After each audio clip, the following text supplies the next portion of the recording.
میں جب اللہ تعالیٰ سے دعا کرتا ہوں کہ مجھے معاف کر دے میرا رب، مجھے کوئی براہ راست کمیونیکیشن نہیں آ رہی کہ میں معاف ہو گیا یا نہیں ہوا، مجھے کوئی ضمانت نہیں آ رہی. میں نے استغفار تو کر لی ہے، لیکن مجھے کیسے پتہ چلے کہ اللہ نے معاف کیا یا نہیں کیا؟ ہو سکتا ہے میں نے بڑی استغفاریں کر لی، لیکن دل میں رہتا ہے خیال کہ پتہ نہیں اللہ نے یہ قبول کی ہوگی کہ نہیں، اتنا بڑا گناہ ہے، اتنی بڑی غلطی مجھ سے ہو گئی ہے، کیسے معاف ہو جائے گی؟ میں کچھ اور جتنا بھی کر لوں شاید یہ کافی نہیں ہے، شاید میرا دل اتنا پاک نہیں ہے کہ اللہ اس کو قبول کر لے، شاید میری استغفار میں کوئی کمی ہے، شاید میری اچھے اعمال میں، کیونکہ اللہ نے ایک اور مقام پر کہا ہے سبحانہ و تعالیٰ ان الحسنات یذہبن السیئات، اچھے اعمال برے اعمال کو مٹاتے ہیں. تو شاید میرے اچھے اعمال اتنے اچھے ہیں ہی نہیں کہ وہ اس برے عمل کو مٹا سکیں. تو آپ کو اپنی استغفار پہ شک کہ شاید وہ اتنی اچھی نہیں ہے، پھر اپنے اعمال پہ شک، پتہ نہیں حج قبول ہوا ہوگا کہ نہیں ہوا ہوگا، یہ عمرہ اللہ نے مانا کہ نہیں مانا، یہ روزے رمضان کے مانے گئے کہ نہیں مانے گئے، میری نیت پوری طرح پاک تھی یا نہیں. ہر معاملے میں انسان اپنے آپ پہ شک کرنے لگے کہ شاید اس کا معیار ایسا نہیں ہے کہ اللہ اس کو قبول کرے.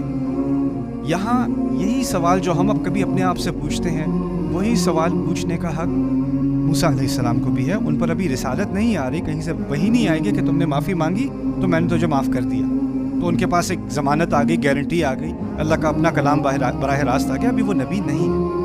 اللہ تعالیٰ فرماتے ہیں انہوں نے یہ دعا مانگی کہ میں نے غلطی کی، مجھے معاف کر دیں. اللہ تعالیٰ فرماتے ہیں فغفر لہ، اس وجہ سے، فاس کو فاس سببیہ کہتے ہیں، جس کی وجہ سے اللہ تعالیٰ نے انہیں معاف کر دیا.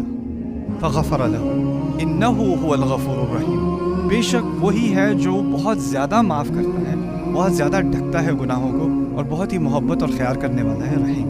اچھا، یہ بات تو اللہ تعالیٰ نے کہہ دی. اب اللہ نے اپنی طرف سے بتا دیا، اپنے نقطہ نظر سے کہ وہ معاف ہے، لیکن اس کا مطلب اب بھی یہ نہیں ہے کہ موسیٰ علیہ السلام کو معلوم ہے کہ وہ معاف ہے. ان کو ابھی بھی نہیں پتا. اگلی آیت سنتے ہیں موسیٰ علیہ السلام کیا فرماتے ہیں. کہتے ہیں ربی بما قال ربی بما انعمت علی فلن اکون ظہیرا للمجرمین، میرے رب جو نعمت آپ نے میرے اوپر ابھی کی ہے، اس کی وجہ سے میں کبھی کسی مجرم کی سپورٹ نہیں کروں گا، میں کسی مجرم کی مدد نہیں کروں گا کبھی بھی، ایسا میں کبھی نہیں بنوں گا. آیت کے پہلے الفاظ کیا ہیں؟ کیوں نہیں کروں گا؟ کیونکہ آپ نے میرے اوپر بڑا انعام کیا ہے. تو سوال یہ پیدا ہوتا ہے یہ انعام کون سا ہے؟ ابھی تو قتل ہوا ہے، ابھی انہوں نے استغفار کی ہے، ابھی بھیک مانگی ہے کہ یا رب مجھے معاف کر دیں، میں نے اپنے اوپر ظلم کیا. اور اس کے بعد فوراً ان کے اگلے الفاظ ہیں اللہ تعالیٰ تیری بڑی نعمت ہے میرے اوپر، اور اس نعمت کی وجہ سے میں آئندہ ایسی غلطی نہیں کروں گا، فلن اکون ظہیرا للمجرمین. یہاں سے قرآن جو حکمت ہمیں سکھا رہا ہے وہ یہ ہے لا تقنطوا من رحمت اللہ ان اللہ یغفر الذنوب جميعا. اللہ تعالیٰ کی رحمت سے مایوس نہ ہو، مسلمان کو کہا ہے. اس میں کوئی شک ہی نہیں ہے کہ اللہ تمام گناہوں کو معاف کرے گا. اب یہاں جو چیز میں نے سیکھی وہ کیا ہے اور آپ نے سیکھی وہ کیا ہے کہ جب انسان صاف دل سے، خلوص سے، اس کو ندامت ہے، اس کو شرمندگی ہے اپنی غلطی پر، اور اس نے اللہ تعالیٰ کے سامنے اعتراف کیا اپنی غلطی کا اور توبہ کی ہے اور معافی مانگی ہے، تو اللہ اپنی طرف سے ضمانت دے رہے ہیں، گارنٹی دے رہے ہیں کہ اللہ نے، اس میں کوئی شک ہونا ہی نہیں چاہیے کہ اللہ تعالیٰ نے معاف کر دیا، بلکہ یہ استغفار کرنا یہ اللہ تعالیٰ کی طرف سے ایک بہت بڑی دی ہوئی نعمت ہے.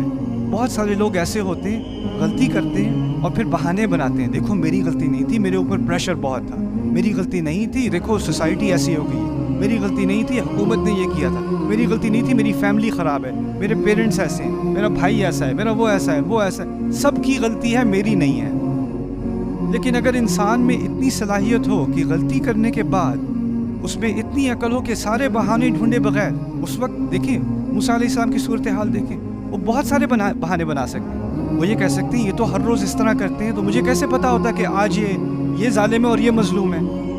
آج سے لاکھ دفعہ پہلے یہ سارے فوجی یہ ظالم ہوتے ہیں اور بنی اسرائیل والے مظلوم ہوتے ہیں، تو مجھے کیسے پتا ہونا تھا کہ ایک دن یہ مظلوم ہے اور دوسرا ظالم ہے؟ میں کیسے معلوم کر سکتا تھا؟ مجھے تو اس بات کا علم نہیں ہو سکتا تھا. تو وہ بہانہ بنائے بغیر انہوں نے بس اپنی غلطی کا اعتراف کیا ہے، اور یہ اللہ تعالیٰ کی طرف سے دیا ہوا بہت بڑا تحفہ ہے انسان کو کہ وہ بہانوں کو سب کو چھوڑ کے، ان کو اگنور کر کے اپنی غلطی کا اللہ تعالیٰ کے سامنے اعتراف کر لے اور کہہ دے یا رب میں نے اپنے اوپر ظلم کیا، مجھے معاف کر دے. اور جس کو یہ نعمت مل جائے کہ وہ بہانوں کے پیچھے نہ بھاگے، بل الانسان علی نفسه بصیرہ ولو القى معاذیرہ،